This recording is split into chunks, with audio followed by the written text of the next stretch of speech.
I thank the gentleman. Now recognize the gentleman from South Carolina, Mr. Gowdy. Thank you, Mr. Chairman. I want to start, Mr. Chairman, by thanking nurses and doctors, hospital workers, soldiers, and others for their courage and their service and their sacrifice.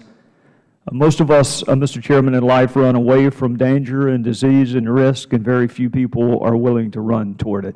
So I want to start by thanking that group of people. Dr. Lurie, I want to read you a quote and you tell me if you can tell me who the author of this quote is. Beginning with the development of a strategy, my role can be defined as helping our country to be ready for any kind of adverse public health event, including a response to any challenges the future may bring. Do you know who said that? Who? You did. That's exactly right. In Penn Medicine article. And your bio page says that you are the Secretary for Preparedness and Response, and your work has included evaluating public health preparedness, conducting 32 tabletop exercises on hypothetical crises such as smallpox, anthrax, botulism, plague, pandemic influenza. Another story on you and your career, which is an incredibly commendable career, said your job is to plan for the unthinkable. A global flu pandemic, she has a plan. A bioterror attack, she's on it. Massive earthquake, yep, she's got a plan. It's a mission that includes both science and a communication strategy. So I was sitting there, Dr. Lurie, thinking, here we have a doctor with an incredible background in medicine who also happens to have planned for crises like Ebola, whose job description also includes communication strategy. So why in the hell did the President pick a lawyer to be the Ebola czar and not you? So I appreciate your questions. Before I answer your question, can I take just one moment to clarify my answer about the quarantine question, because I think I didn't understand it fully. CDC has ample quarantine authority to do what it needs to do. I think and it's used those authorities many, many times. The proposed regulation would have refined the process we have used, but the underlying statute already gives CDC the authority that it's needed. Okay. So with that clarification, I just wanted to— The record is now complete with respect to your position on quarantine. Okay. Now, I want the record to be complete on why in the world the President picked a dadgum lawyer to head the Ebola crisis instead of somebody with your vast and varied background. And I appreciate the vote of confidence. The role of the Ebola coordinator in the White House is a whole-of-government coordination role. Well, I appreciate that, Dr. Lurie, but Mr. Klain is not a doctor. He's not an osteopath. He's not a nurse. He's not an epidemiologist. He doesn't have a background in communicable disease. He doesn't have a background in infectious disease. He doesn't have a background in West Africa. So how in the world is he the best person to be the Ebola czar and not you?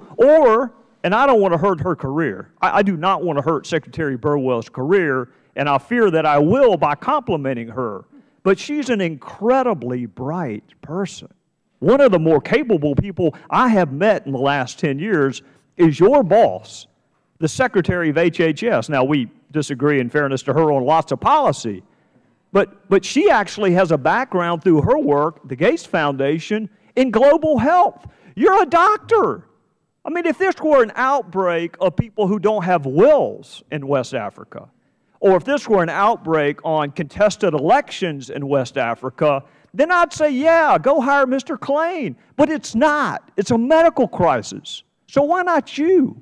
So right now, I have a full-time job doing my job in the Department of Health and Human Services. I really appreciate the vote of confidence, and I have a lot of confidence in Mr. Klain. Well, how about another doctor? How about somebody who's an expert in infectious disease, or an expert in West Africa, or the delivery of health care? I mean, God forbid we pick somebody with a background in medicine instead of a dadgum lawyer. And in the interest of full disclosure, I am one. So with respect, I think that the role of the coordinator at the White House doesn't require a doctor.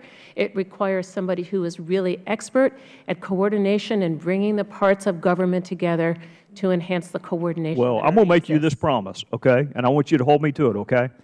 The next time there's an opening on the Supreme Court, I want you to see whether or not the President considers a doctor or a dentist for that job. And we actually are about to have a vacancy for our Attorney General. And I want you to consider or be mindful of whether or not he considers maybe like a tattoo artist to be our next Attorney General. I promise he will not. He will pick a lawyer for the Supreme Court, and he will pick a lawyer to be the head of the Attorney General of the Department of Justice. I'm just lost as to why he wouldn't pick somebody with a medical or health care background to be the Ebola czar. I mean, can you understand why people might possibly think this could perhaps be a political pick instead of a medical science health pick? Can you understand how people might be just a little bit suspicious? I can understand the public's concerns about a whole variety of issues. I believe that Mr. Klain has tremendous experience in doing the job that he has chosen to do. Well, cite me all his medical background then. I was going to let you go, but you said he has tremendous experience. Cite me all of his medical, infectious disease, communicable disease, health care delivery background. You know, one of the terrific things about the way the government works together is that experts come together all the time. I'm going to take that answer as a he has none. There are a tremendous number of doctors that he has at his disposal. He has me, he has Dr. Frieden, he has Dr. Fauci, he has Dr. Collins.